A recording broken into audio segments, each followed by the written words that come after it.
Welcome to the 5th edition of Spectator TV. If you missed any of the previous 4, you can catch up in full on our YouTube channel. Today we have a great show for you. I'll be speaking to Oxford's Sunetra Gupta, the woman whose coronavirus model was one of the few scientific studies countering the wisdom, or otherwise, of Imperial College London back in March. I'll also be speaking to Claire Fox, former Brexit Party MEP and founder of the Institute of Ideas, about whether or not our public institutions have too much groupthink. But before we start, a quick reminder that if you enjoy what we're doing here, then you should take a subscription to The Spectator. You can get a free month's digital subscription by going to spectator.co.uk/trial. That's spectator.co.uk/trial. That will give you full access to all of our articles, podcasts, and newsletters, as well as instant delivery of the magazine via the Spectator app each week. Now, if you like it after the free month, it'll be $9.99 a month thereafter. To take up this offer now, click the I button in the top right-hand corner of this YouTube video, or go, as I say again, spectator.co.uk/trial. Now, on to the main event. A long winter ahead of us. Not Game of Thrones, but the words of the Chief Medical Officer, Chris Whitty, at Wednesday's coronavirus briefing. But is it being made longer by too narrow an interpretation of the data? Let's have a breakdown of the latest COVID situation in the country. I'm joined by Kate Andrews. She's the Spectator's economics correspondent, but she also edits the Spectator's daily COVID-19 update. It's a must-read for anyone who's interested in the pandemic situation in the UK and abroad. Kate, the stage is yours. Thanks, Andrew. So from the slide that you can see here, there's basically no dispute that infection rates have been going up in the UK, certainly over the course of last month in September. And this is just due to an increase in testing. The percentage of those tests coming back positive has increased as well. So we know infection rates are going up. And last Monday, as we discussed on Spectator TV later in the week, we saw that Sir Patrick Vallance had put forward a scenario in a press conference to the public, notably with no politician on stage, suggesting that if cases were to double every 7 days, we could be looking at near 50,000 cases by the 13th of October. Now, it was especially notable that no other scenarios were put forward. Vallance was adamant that this wasn't a prediction, but we didn't get to see the other scenarios that could be considered. And this was especially strange because if we look to countries like France and Spain and the trajectory that they're on, that we had been told that the UK was very likely to be on for weeks, if not months, you can see that it's much lower there than it was in the scenario that Vallance laid out.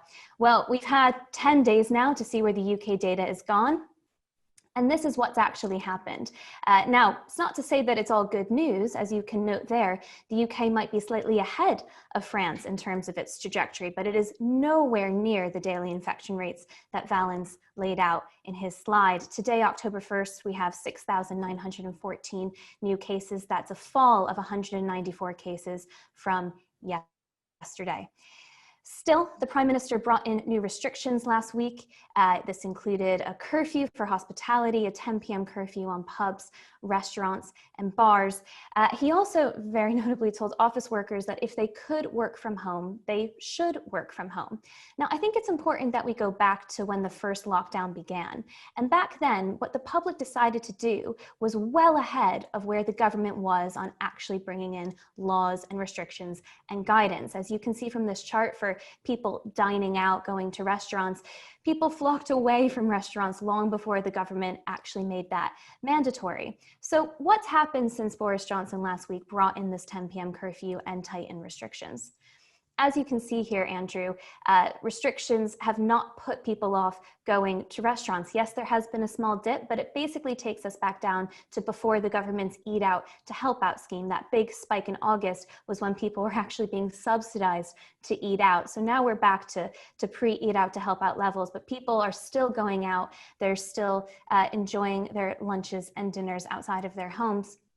Notably with travel trends as well, before the first lockdown back in March, you can see that the huge dip is already coming. People are staying away from their offices, they're staying away from unnecessary travel, they're staying indoors.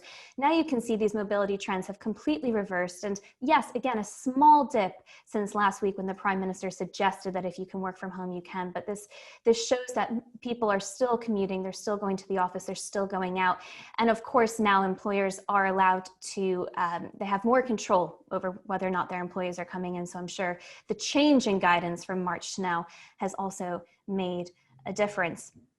And as well with schools, to be fair to the government, they've never suggested that you should be taking your child out of school now. Quite the opposite. They're insistent that children do go, but the public was keeping their kids at home at the height of lockdown. It seems at the moment we haven't really seen any change to that. And I don't think it would be a stretch to say that the difference between the first lockdown and how the public reacted despite guidance and how they're reacting now with guidance is an important one. And it suggests that we've had a change in attitude as to how we treat this virus. The number of deaths is going up. You can see at the end of this chart, it is starting to rise. But perhaps, as the Chancellor said, the public is starting to think that we have to learn to live with this virus and to do so without fear. They may be weighing their own risks and making their own assessments about how dangerous it is. And it's not at all to say that it is the same as flu or pneumonia. In fact, if you get a very bad case of flu, pneumonia, or COVID-19, you could die from it. But I think looking at these charts now, many people are starting to think that there are many risks to getting a different virus, to getting into an accident, and perhaps the way that they treat COVID-19 this second time round now falls into that category of other viruses and other accidents as opposed to being truly unique. And I think you're starting to see that reflected in the polls. We're told constantly that the polls support the government when they do local lockdowns, when they bring in restrictions. In fact, the public often wants the government to go further. But we got this poll over the weekend asking the public what they thought the greatest problem for the country would be over the next 12 months. And you can see the impact on public health of COVID-19 at 42%, quite high. Throughout the first lockdown over the summer, COVID-19 was very much at the top of the public's concerns and agenda. But now for the first time, we're seeing the economy is actually weighing on the public's minds more, not by much, but it has inched up and made that difference, which perhaps explains why we're seeing different trends this time round. So that's my update for you, Andrew. I think it's very clear that the public's reaction so far is different to the first lockdown, and that the scenario laid out by Patrick Vallance, at this point anyway, we have not come anything close to. Now, all remains to be seen. If these winter months get particularly difficult, if infection rates soar, you would suspect that the public's behavior would change. But at the moment, it seems like they're willing to wait and see what happens with infections and particularly hospitalizations and deaths before they go back indoors. Okay, Kate, thanks for that. Let's talk now to the Professor of Theoretical Epidemiology at the University of Oxford, Sunetra Gupta. Welcome to the show, Professor. I'm looking at the 7-day moving average of new cases. It's now 6,220. A week ago, it was 4,501. So it's not doubling, it's rising by under 40%. In Spain and France, daily cases higher than they are in Britain, but they're flattening at around 12,000. There was no movement in France in the past week on daily cases, and in Spain there was a slight drop. I would suggest to you, but you know so much more than I do than this, that it's inconceivable that we will get to 50,000 cases a day, as Professor Whitty has said, within 2 weeks. Inconceivable. Am I wrong? I would tend to agree with you. I mean, what we have here are a set of scenarios, and what we ought to be thinking about is what is probable, what's possible, and what's unlikely. And the only way we can do that is by understanding the logic behind these projections, or whatever they're called, not predictions, apparently. So, you know, you look at that, someone stands up and says it's doubling, and if it doubles in this way, then, you know, just do the math, and you'll get to these extraordinary numbers. And, you know, if you get stuck in the, oh yeah, true, if you do the math, it does go that way, then you miss out on that vital component, which is, why would it do that in the first place? And so if you start to think about why would it do that, then you realize that that sort of thinking, you know, if there is any logic to it at all, it applies to an epidemic that's just taking off, where everyone's susceptible and ready, available for infection. And as far as we know, that is not the case in many of these countries, certainly not in the UK. So that's the first thing to note. Now, we don't know exactly how many people are at the moment immune or not available for infection, because we thought we'd be able to find this out by doing these antibody tests, but as it turns out, the situation is a bit more complicated than that. So the seropositivity, in other words, how many people have antibodies, is not a very good indication of how many people are immune. So given that, and given the extraordinary or quite wide heterogeneity in numbers who have antibodies, or proportions who have antibodies, it's quite difficult to make firm predictions about where we're going. But at the moment, what we're seeing is very much in line with what happens to any other infection like the COVID around this time of the year. In other words, everything goes up, flu goes up, pneumococcal pneumonia goes up. There are 1,000 people a week dying of flu and pneumonia at the moment. So the context is very important, as is an understanding, a very basic understanding of the dynamics of these infections. Well, you mentioned that number dying of flu. The 7-day moving average for COVID deaths is 40 at the moment, which is a lot less. But you see, to someone like me who can do the arithmetic, but has no medical expertise whatsoever, I would come to the conclusion that we were sort of false prospectus. Intentionally, these figures were put to us, with the scientists being complicit and the politicians softening up the ground for new lockdown measures. What would be wrong with that conclusion? Well, it's not for me to say what the intention of the scientists or the politicians, what they are. All I can say is that I think they should think very, very carefully about the costs of lockdown. And it's not just, I think we should get away from just talking about the economy, because people tend to separate the economy from the impact on lives. So the economy is not just this sort of external thing that we have to attend to and which we can sort of ignore and continue down this kind of narrow track of trying to keep COVID under control. What happens as we try to do that to other public health issues and the economy, insofar as that affects the lives, and we're talking about life and death, we're talking, particularly if we start to broaden our perspective from outside the UK to the world, which is, I think, as international citizens we should do, we're talking about people dying of hunger. So the economy is not sort of this external thing that we don't need to worry about. It's about lives against lives. And I think that's something that's completely, or it's not obvious in the conversations around the control of this virus that have been occurring since the very beginning. The policy response when the pandemic started to take off was lockdown. And many people thought at the time, look, we don't really know what's going to happen. It's a mystery. It's uncharted territory. It's probably the right thing to do. That was the public opinion. But here we are now, 6 months in September, and the policy response to rising cases is still various varieties of lockdown. Is that the right policy response? I don't think so. I think lockdown simply delays things. It doesn't solve the problem at all. It just delays it. And as you say, right, in March, maybe, you could make the case that we needed to buy some time. So, let's go into lockdown. We can afford maybe a month of lockdown, why not do that? Maybe, you know, a case could be made for that. Although personally, I was worried right at the outset about the effects of lockdown. But, you know, I think one could make a case for it, particularly given the sort of worst case scenario that the Imperial College model had presented. But it is very clear you don't have to have a very, you know, sophisticated understanding of the dynamics of this disease to appreciate that locking things down can only delay its course.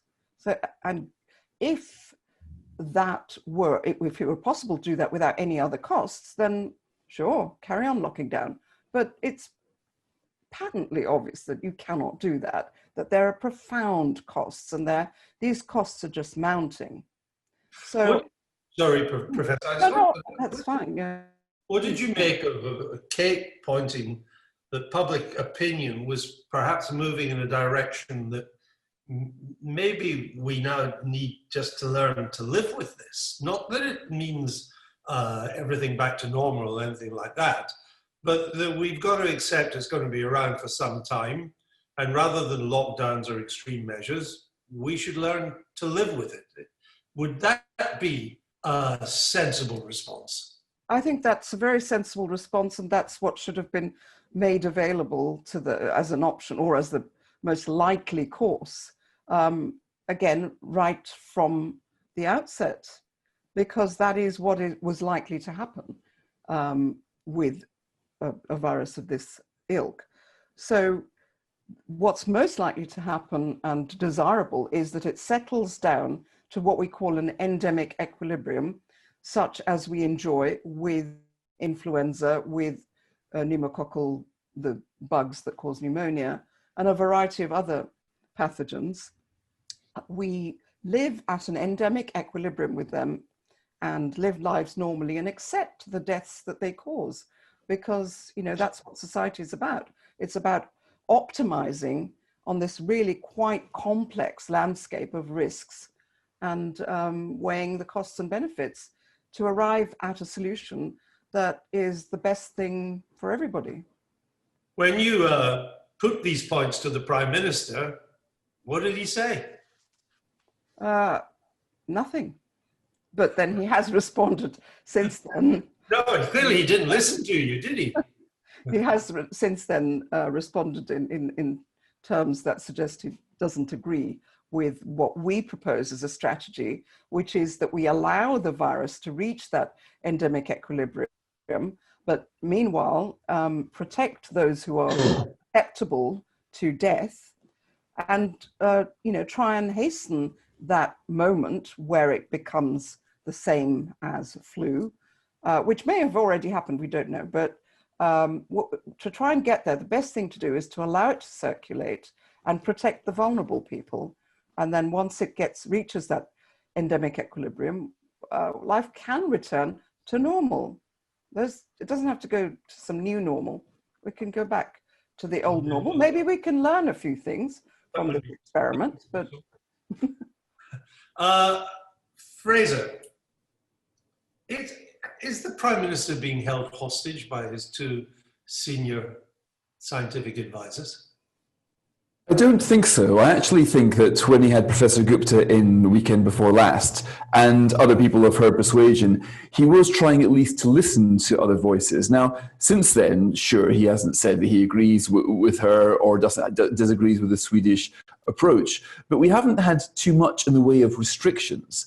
When I heard earlier this week that we're going to get another Boris Johnson and Patrick Vallance press conference, I was all braced for sharper lockdown measures, the same as I was on Tuesday last week. In both cases, they didn't emerge. I think he's in a position now where he has created some space to allow himself to have a look at the data. Is it going to settle? Is it going to look at the balance projections? And if it isn't following the balance trajectory in the way that Kate showed us it isn't, then we don't need to proceed with more national lockdown measures. So my sense is that in listening to dissenting voices, and also recently, he's asked Patrick Vallance and Chris Whitty to meet his cabinet every week. This is a new development, and expose them to their questioning. So I think he is now creating space where he can say, okay, gentlemen, I've heard you, but I've got to consider cancer deaths, the economy, public health in general.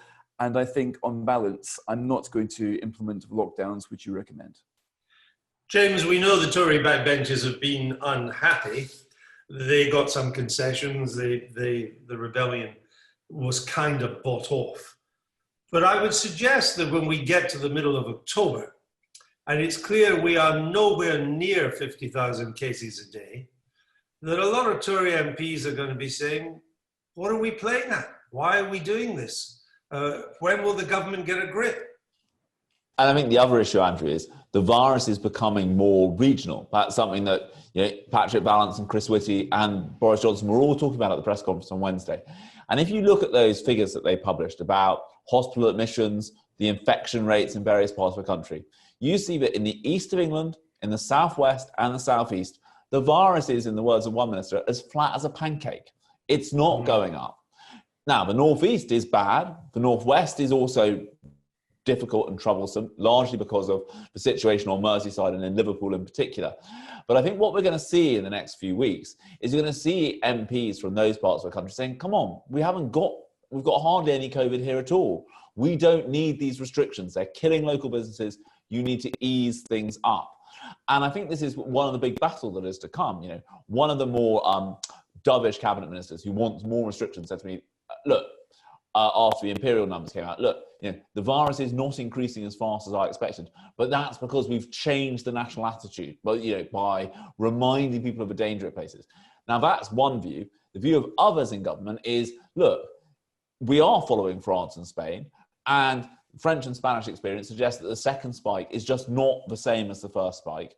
And this idea that the second wave is going to be bigger than the first wave, which some people in Downing Street are convinced of, is for the birds. And so it's time to think about the economy and the consequences, as Professor Gupta said, for all of these other health questions of a society that is not operating at full capacity.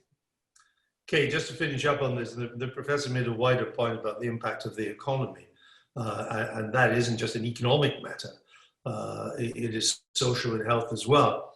But David Smith was writing in the Sunday Times that he believed that by the end of September, the British economy will only be about 5% smaller than it was in February, which would be an amazing return. But that these new restrictions coming in, the new work at home, the 10 o'clock curfew and all the rest, meant that rather than making up that final 5% in the last 3 months of this year and first couple of months of next year, we'll limp into the fourth quarter, we'll stagnate in the months ahead, and basically we've blown getting the economy back to normal. Is that Andy Haldane said something very similar recently in one of his speeches, and I think there's a real sense, and the data is showing it, that the UK economy is rebounding. The question is whether or not you think a V-shaped recovery tails off at the very end. And to your point, Andrew, I think there's real concern, especially if we get more restrictions come the winter months, to the point where businesses do really start to buckle and really start to feel it, that we will all be living a bit poorer, and we'll all be slightly worse off for quite a long time.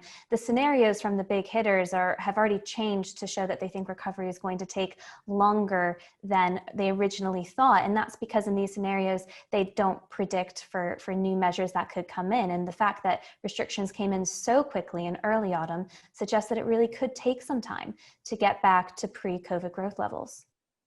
All right, let's move on. Viewers, if you've got questions for Professor Gupta or any of our team here, send them to SpectatorTV at spectator.co.uk and we'll put them to the professor. Now, could Charles Moore, former editor of the Daily Telegraph, the Sunday Telegraph, and indeed the most important position of all, the Spectator, could he become the new chairman of the BBC? He's a vocal critic of the licence fee. Indeed, he took his principles all the way to court in 2010. His appointment could come hand in hand with Paul Dacre, former editor of the Daily Mail, taking the lead at Ofcom, the media regulator, which also regulates the BBC. It would be a kind of double whammy for anti-Beeb there. Is it time for these kind of changes? Douglas Murray argues yes in this week's Spectator. But I'm now joined by Claire Fox. She's founder of the Institute of Ideas, former Brexit Party MEP. She's a frequent contributor to BBC shows like The Moral Maze. I mean, Claire, many people will see this as just the Tories putting their mates into nice, prestigious positions. Actually, many people just saw it as them trolling everybody, because the reaction, as Douglas Murray makes clear, was that there was an absolute meltdown from all sorts of quarters. I think Douglas quotes one of my favourite ones, which was Alan Rusbridger, former editor of the Guardian, who now runs an Oxford college, basically complaining about an autocracy and a government putting their friends in high places with no sense of irony at all. That he had been appointed to an Oxford college, or he'd been the editor of the Guardian, and he was just part of a previous era. But, you know, I still can't believe that this is going to actually happen. And it's sort of enjoyable and good fun. But I think there's a more serious and important point here. You know, any government might want to appoint people into positions of power and influence. But I think that the greater issue is that whilst the Conservatives won a massive majority at the last election, it is true that the institutions in this country, and we've seen this very explicitly in the last 4 years, really since Brexit, have a particular type of people at their helm. Yeah. And it's not that they're Labour people. They're not. It's not a party point. Actually, a lot of them are Tories. There's a lot of Tories who are metropolitan liberals on a massive number of issues. It's not a kind of party point. It's a kind of worldview that sees things in a particular way. And in that sense, I think that there's been a kind of institutional capture. It's not exactly Gramscian march through the institutions, but it feels like that. And you do feel as though everybody who runs everything from the National Trust to the British Museum to the BBC, to every institution, has a particular way of looking at the world, and therefore are affronted by worldviews that don't coincide with their own. And I mean, we've just been listening to Professor Gupta. She's been slightly on the receiving end of this. I mean, it's like, dare one dissent on anything and feel the full wrath of a particular institutional worldview. So I hope we can shake things up this way. And when I say we, I'd like to see it. Up one is one way. Putting bulls into china shops is not shaking things up. Well, I mean, I can understand that the Tories have watched Labour put its people into positions of importance. You know, Tony Blair put Gavin Davis as chairman of the BBC, Greg Dyke as director general of the BBC. Both were staunch Labour people. Greg Dyke donated to the Labour Party. Gavin Davis was a sort of Tony crony. I get all that they may want their own people, but it's the kind of people. I mean, putting Paul Dacre into Ofcom.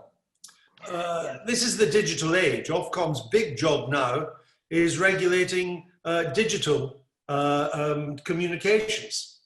Paul is an old steam engine newspaper man with ink in his fingernails. Putting Charles Moore into the BBC as chairman, this is someone that doesn't even watch any television. Probably doesn't even know how to switch one on or switch one off. Yeah, so I think that's the point. That's just vandalism, is it not? Yeah, well, that's the danger with it. It's you know, that all the time there's a feeling that politics amounts to nothing more than tit for tat. You know, even with something like cancel culture, the people who hate cancel culture decide to cancel the cancellers. And in this instance, it's a bit. That's why I started off saying it's a bit like trolling. You know, it's kind of, you add your people in, we'll have our people in.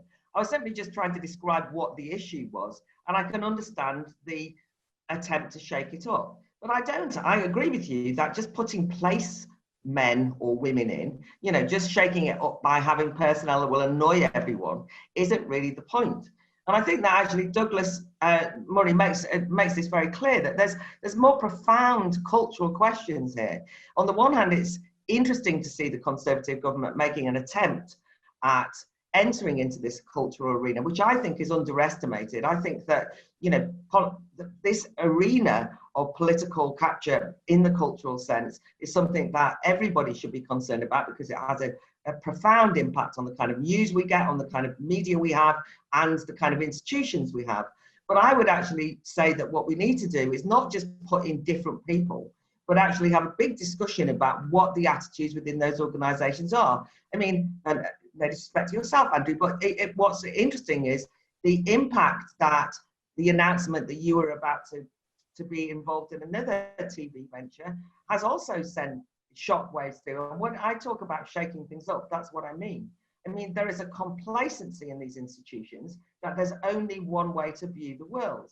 And look at the shock that people got when, for example, in the EU referendum, people didn't go along with things. There is a kind of assumption of we know best and an outlook that you dare not challenge. And so I think that what we need is a shake-up. I hope it goes beyond Paul Dacre at Ofcom. I'm not making any comments on that. If that's what it amounts to, it's immature and childish, to be frank. It won't make any difference. It's been enjoyable. I also think it is worth noting that a lot of well-known commentators said things like, if Charles Moore becomes the head of the BBC, everybody at the BBC will leave, without also noticing that indicated a kind of groupthink gone mad. You know, what you're admitting is that people all think with the same way and they don't want somebody different in. And I do think that these things impact our democracy, because there is a sense in which now people do not feel that their views are represented in the media. They do feel as though there is a one-tone conversation. I think in relation to the coronavirus issue, there is people have had the stuffing knocked out of them. The people in Hartlepool and the Northeast are not rejoicing at the impact, as Professor Gupta has said, which is the economy isn't just some abstract notion. It will destroy the livelihoods of the people in the Northeast that they've overreacted in this way. That should be discussed without you being called a COVID-idiot, without being dismissed as some sort of flat earther who's an anti-vaxxer. And so I just would appreciate that we understand that institutions run by people who have groupthink at their core and only can see things in one particular way has been incredibly destructive of a trust in institutions, in democracy, and in people in authority. And I would like it to change. So I don't mind the odd bit of stirring, but it's not sufficient, and a more profound discussion is required. All right. Fraser, you putting aside the two personalities involved, which you do think were kind of brought up to scare the horses in some ways, you could argue that 10 years of Tory government, they've been actually rather slow on some of these appointments. These kind of appointments and the great public institutions are still largely dominated by the centre-left, by sort of Blairite consensus. And there aren't that many Tories in that position, and nor did Mr. Cameron or Mrs. May, in the brief time she had, make much of a difference there. Would that be true? I think it is. I just think Tories really aren't very good at playing this game. I mean, I think it's all like hilarious. Let's suggest Paul Dacre in charge of Ofcom lets everybody go wild. But is that really going to implement change? And also in the Cameron years, I remember listening to the Camerons in 2010 thinking, great, we've now won an election, so now we're going to reverse all of this Gordon Brown gerrymandering of the charities that are fifth columnists for the Labour Party, and we're going to neutralise them, not get our own people in, but neutralise them.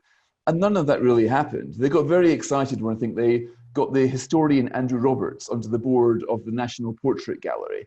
And I think that was about the peak of the Tory achievements in this. So it's just a low-grade game, really. And I'm afraid to say that recently there was nothing that makes me think, but they're really serious about trying to restore neutrality to this. But the other thing is, if it is just chumocracy, if it is let's get our people just to annoy the other side, I'm afraid to say that most Tories, I think, ought to be condemning that just as much as they would if it was the Labour Party taking overt sympathisers. It's kind of gauche in a way, and again suggests a fundamental unseriousness. Okay, what do you think out there? Plenty of questions. Send them to Spectator TV at spectator.co.uk.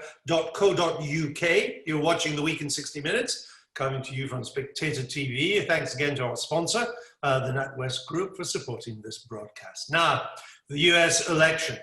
The presidential debate earlier this week was a disgrace. Viewers will have seen the lowlights. If not, you can catch up on them with the Spectator TV US election special from Wednesday night. It's up on YouTube. We'll have a montage there and analysis. But is it a taste of things to come? The outcome of this November's election is likely to be more fraught than Bush v. Gore in 2000. Our cover piece this week explains exactly why. And I'm joined now by Matt Purple, senior editor of the American Conservative, and he penned that cover piece. Matt, welcome. I want to come on to some of the things that might happen on election day and in the immediate aftermath. You were writing about them. But I want to put something more broadly to you for your reaction. I get the sense that the Trump campaign's in real trouble now. It was in trouble before it went into the debate, and it's in more trouble coming out of that debate. And that a lot of them are not sure how they're going to get this show back on the road, and that he's probably going to lose. Yeah, I mean, it really was the Chernobyl of debates. It was absolutely a disgrace, like you were saying before. We have never seen anything even remotely close to that in American history. And I think the crazy thing about it is that the president reportedly walked off the stage thinking he had done a good job, patting himself on the back, and he'd really stuck it to Joe Biden. And it took his advisors going to him and telling him, no, you went on too hot, like you came on too strong. You got to dial it back last time. And so I think that draws in a problem here, which is that Trump is so willful and he's so determined to be Donald Trump. He can't really be anything else. He can't change his stripes. That, if you have to alter course, if you have to come off as a little bit more civil in the next debate or try to correct your errors, Trump is not somebody who corrects his errors. He is somebody who declares victory even when he's in defeat. He's somebody who rarely ever apologizes for anything. So his handlers are going to be struggling with that. And I think Biden has been ahead consistently in the polls. The one thin reed of hope that Trump voters or Trump's people have hung on to is that 2016 situation, where an awful lot of people didn't tell pollsters they were voting for Donald Trump because they were embarrassed, they were a bit sheepish about it. There was kind of this invisible man factor that came back and propelled him over the edge just at the end, or over the top just at the end. And everyone is on the right is crossing their fingers and hoping that's going to happen again this time. The problem is, you still need to win over independent voters. You still need to bring back some of those Catholics in the deindustrialized Rust Belt states that you won last time around. You need to reel in some political independence. How many undecided voters watched that nuclear storm and thought, oh, yeah, I really got a good show of the candidates there. I mean, I was really able to discern who I'm going to vote for. I really learned something. Nobody at all. If anything, they're just going to be repelled by Donald Trump. If you stand back a bit and think, all right, what's Mr. Trump got going for him? He's probably got the economy going for him. He polls better than Mr. Biden on that. He's actually had, to many people's surprises, some reasonable foreign policy successes. His hard line with China is the new normal in Washington now. Even Mr. Biden, who used to cozy up to the Chinese, was attacking the China in the debate. He's brought off as a remarkable feat of the UAE and Bahrain opening diplomatic relations with Israel. And a lot more of these Gulf states are going to follow. But I would suggest his problem is that rather than talking about these things or bringing these sort of things to the fore, which would make him seem a bit more presidential, if that's possible, this bluster, this heckling, this hectoring is all people see. And the noise obscures any of the substance. He made his own temperament the issue, which I think was the problem. He made his disposition the issue. And the public liked that to an extent in 2016. They were in a very rebellious mood. But he was also running against a wildly unpopular Democratic candidate, a candidate who, from the beginning, like from the time she entered the Democratic primary all the way back in 2015, had a massive trust deficit in the polls. People did not like her. He's running against somebody this time around who's genuinely more likable, who I think you can present a better contrast, who comes off that way. I think the answers that Joe Biden gives at the debates are going to be weaker than Hillary Clinton's, but I think overall, he's a better package for independent voters. And the problem is, if Trump comes off in that boorish manner, if he draws all that attention to, onto himself, well, first of all, you run the risk that the public is not in quite as rebellious a mood this time around. Second of all, you run the risk of you're the incumbent. You don't just get to punch people around. You don't just get to pump your fist in the air. You have a record to defend. you're supposed to be containing some of these problems. You're supposed to be pointing to things that you were able to accomplish, not just absolutely flamethrowing your opponent, which is what he came off into, and also behaving with some kind of presidential decorum. I mean, remember, he's no longer just the host of The Apprentice. He is now the president of the United States, and inevitably is going to get judged with a different prism, or through a different prism, I think, because of that. And yeah, I think it called attention to the worst of Donald Trump. I don't think that Biden necessarily rose above it. I don't think that you can call that a decisive win for Joe Biden per se. No. I think it was just, negative hellfire all around, and Trump ended up getting burned the most. I wonder, Matt, if the Republicans are right to put so much faith in the polls being wrong. I mean, the polls will always be wrong to some extent. But this time round, they've made a number of changes. They're correcting for education, which they didn't do before. Because education had never been a huge factor in how people voted. In 2016, it was a huge factor in how people voted, and they're correcting for that.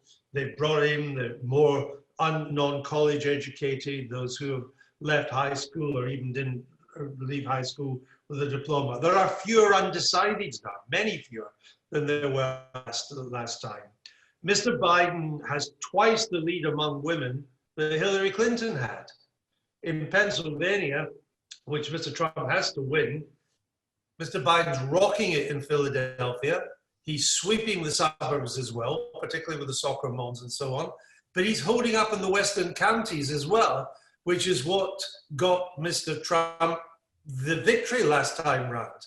And when you look at all that, just in Pennsylvania, and there are plenty of other examples, I would suggest, Matt, I think Donald Trump realizes he's going to lose. He's certainly going to lose the popular vote, and he will probably in the end lose the electoral college vote. So he's already planning the ground for that. He's going to say that I won on the day. I won by the people who turned up to vote, the honest way, the old American way.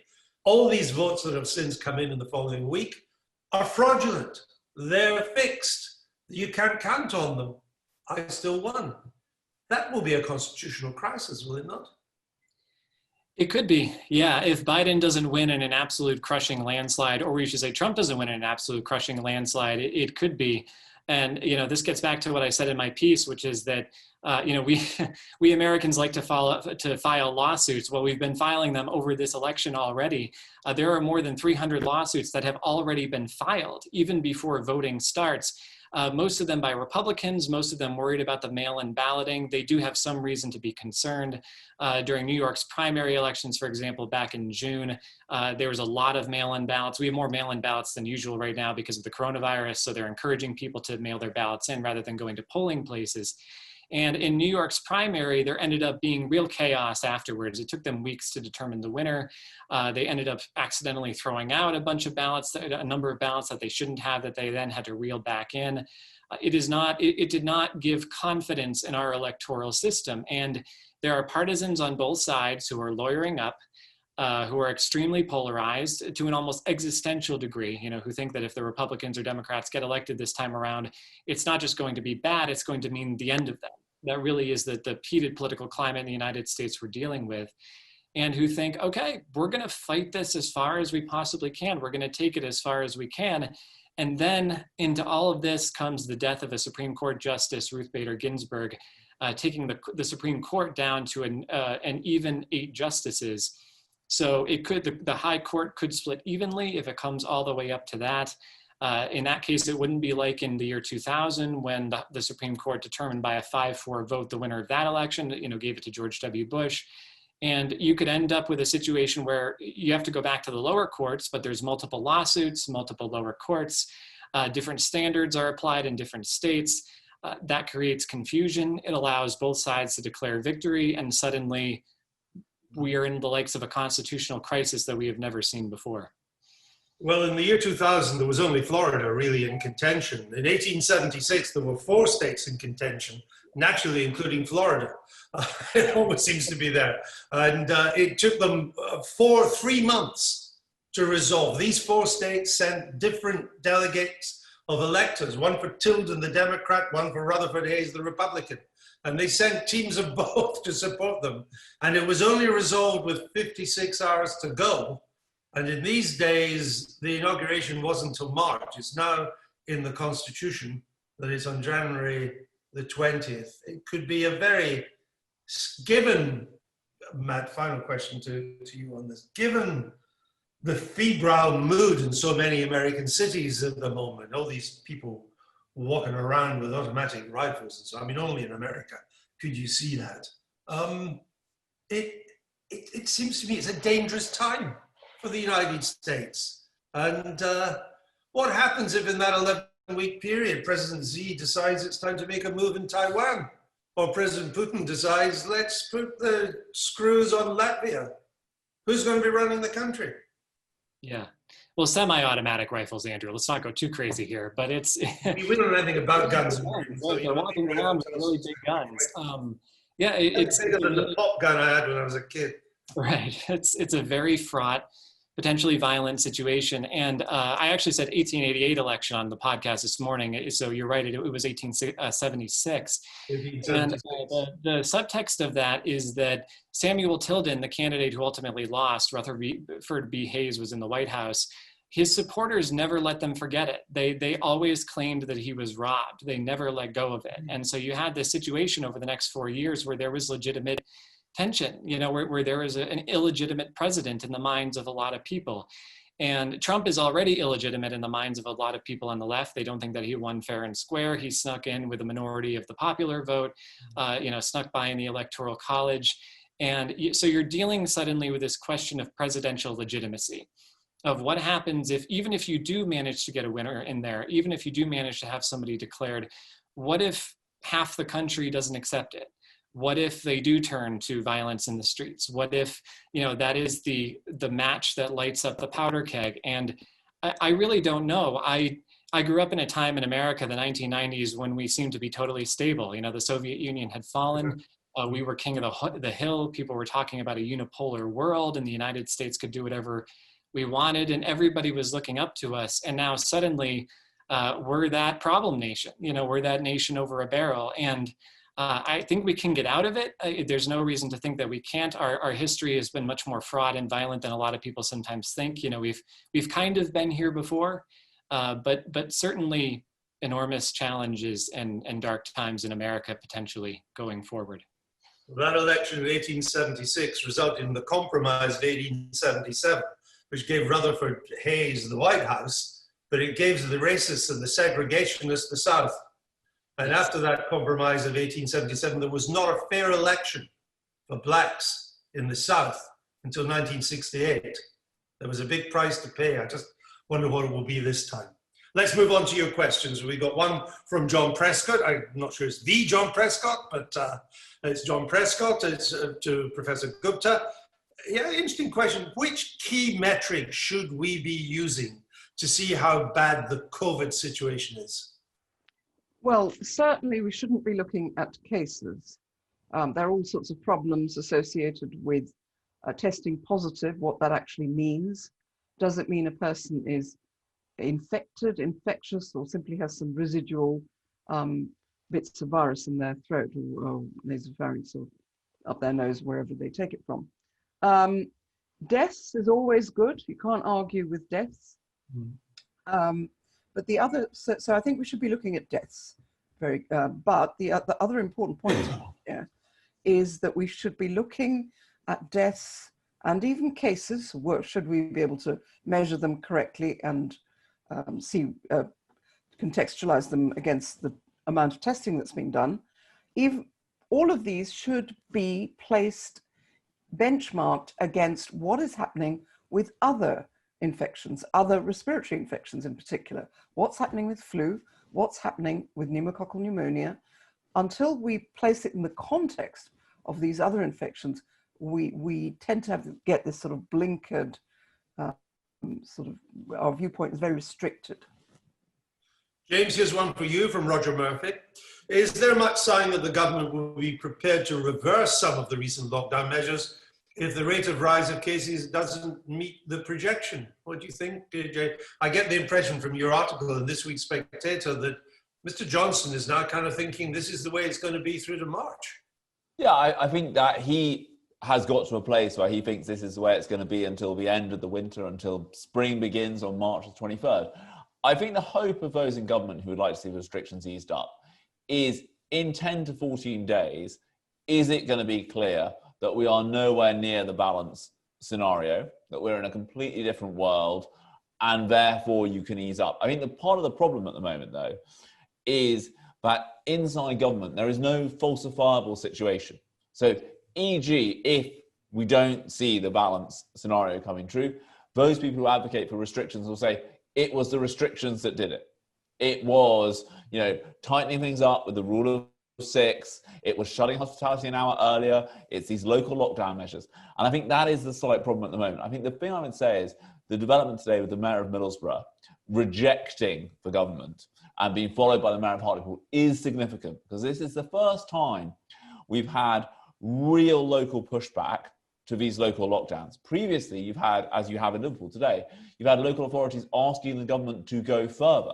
Now, the Mayor of Leicester was a bit all over the place, but given that he was caught up a ladder during lockdown doing various things, he wasn't in a brilliant place to make the case. I mean, the interesting thing about the Mayor of Middlesbrough is the speed with which he came out with traps to say, look, we defy the government on this because we don't think this is the right response. And interestingly, to put things that both Professor Gupta and Claire have said, his argument was that, destroying jobs is going to have a devastating kind of mental health impact as well. So he was very reluctant to go along with the measures.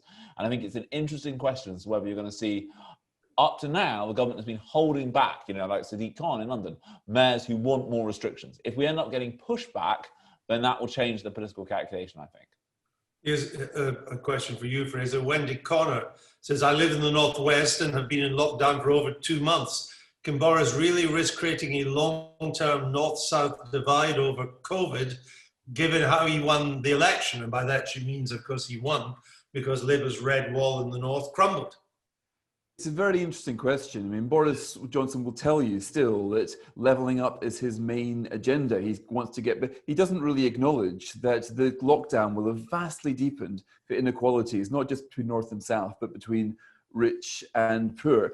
The government is in a little bit of denial about quantifying the damage of lockdown. There are calculations showing that more people will die from the indirect effects of the policies taken than will have died from the virus itself. But ministers never quote it. It's a very one-sided debate. And I'm afraid to say I don't think the government has focused very much on this. Now, of course, when you express it in those terms, that the northern lockdowns are putting at a disadvantage to the south, well, that will probably make the government tempted to lock down London. London's infection rates have been rising a little bit. And now and again, when I put this to ministers, that's what they say. Oh, well, we'll lock down London. That will be next. And that will show that there's no regional imbalance. But there's a whole bunch of inequality questions that the government simply hasn't been facing. And it will have to face them when the fruits of those policy decisions come to bear.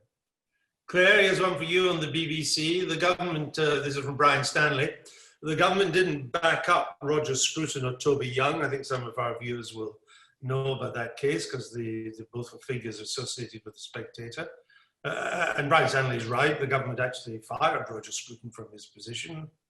He was subsequently vindicated. Can they really handle the backlash from Charles Moore and Mr. Dacre? Is a decent question because this is a government famous for its U-turns, isn't it? Yeah, I mean, spinelessness is something I've become to associate with this government. I didn't think that would be what I would have to say, but I mean, actually, their behaviour in relation to a different government, that was with Roger Scruton and Toby Young. But you just feel that I wouldn't want to be trusting them to watch your back if they came under too much pressure. But I think that so first of all, we don't know whether they'll back those two individuals. We don't even know if those two individuals have been offered or want the jobs as it happens. But I think the broader... Let me tell you. Oh, they do. Right, well, okay. And well, Charles Moore, it has been dangled in front of them.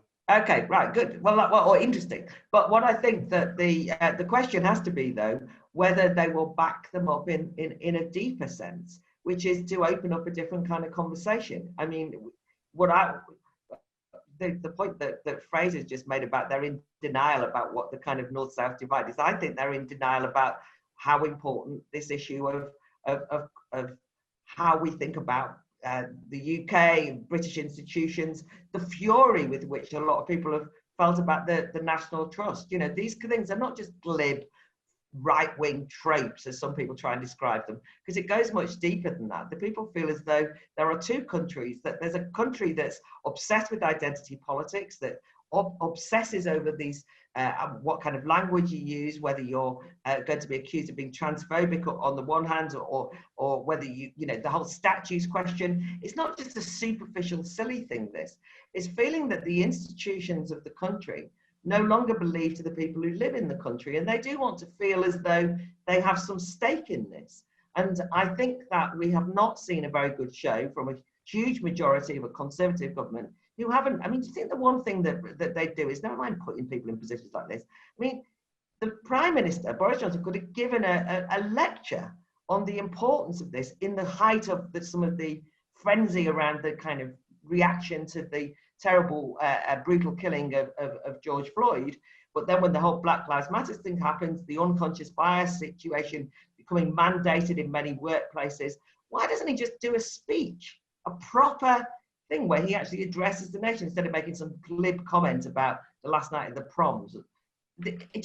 I don't want gesture politics from the left. They annoy me when they virtue signal. And I don't want a kind of anti-woke gesture politics from the right, because it's equally as glib.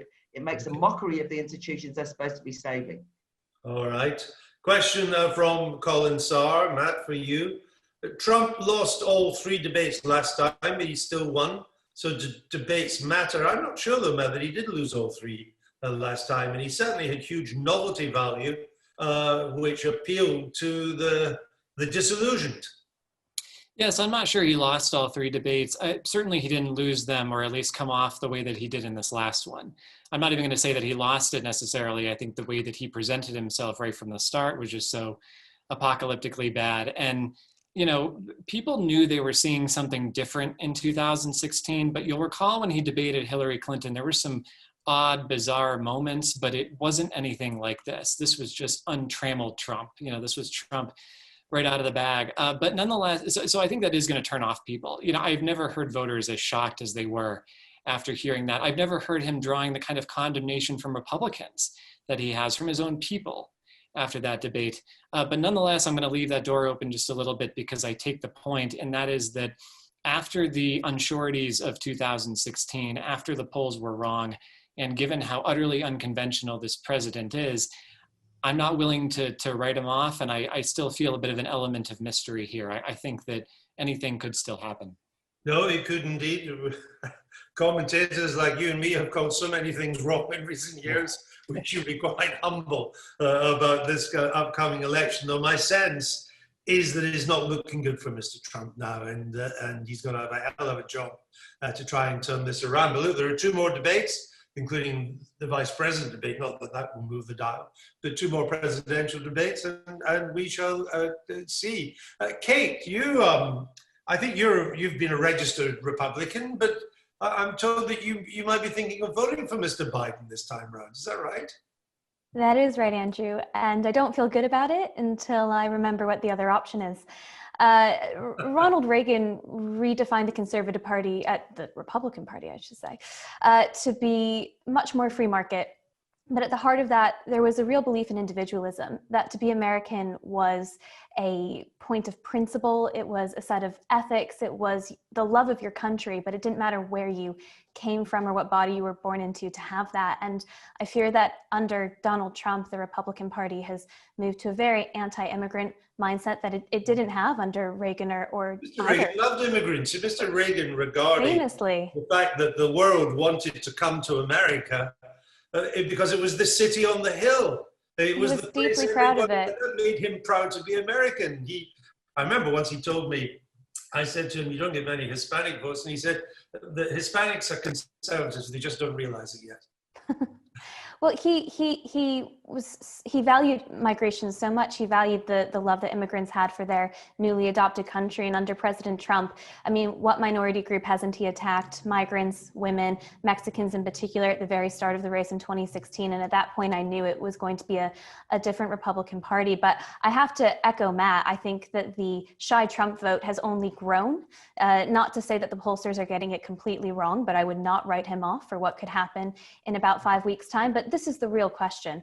If you look at the way that Donald Trump won in 2016, he clearly won the Electoral College, but it was about 80,000 votes over 3 crucial swing states. And the question for me has always been, is there a Democratic candidate that could win back those 80,000 votes that could increase that could increase uptake in voting to make up for that? And it is my deep suspicion that Joe Biden is a candidate that can do that. Right, from the polls anyway, it's clear the boy from Scranton is winning back Pennsylvania.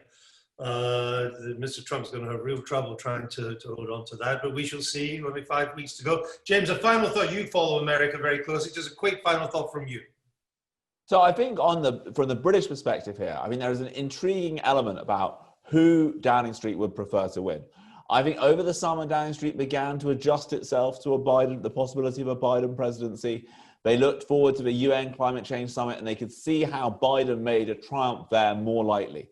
But I think Biden's reaction and the speed and ferocity with which he pushed back on this internal market bill has, I think, once more put those relations under strain. All right.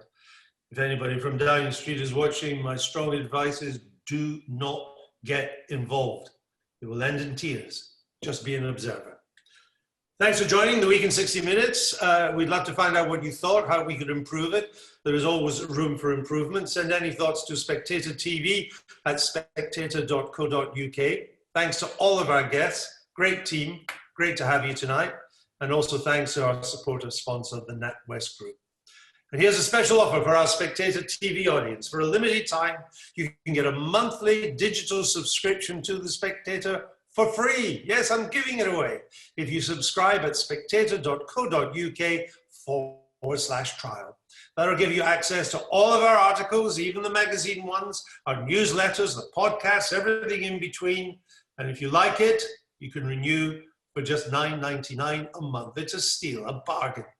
And then you can get all that at spectator.co.uk/trial. Thank you all for watching. We hope you'll join us again next Thursday, 6 o'clock London time, PM, for another The Week in 60 Minutes. Bye-bye.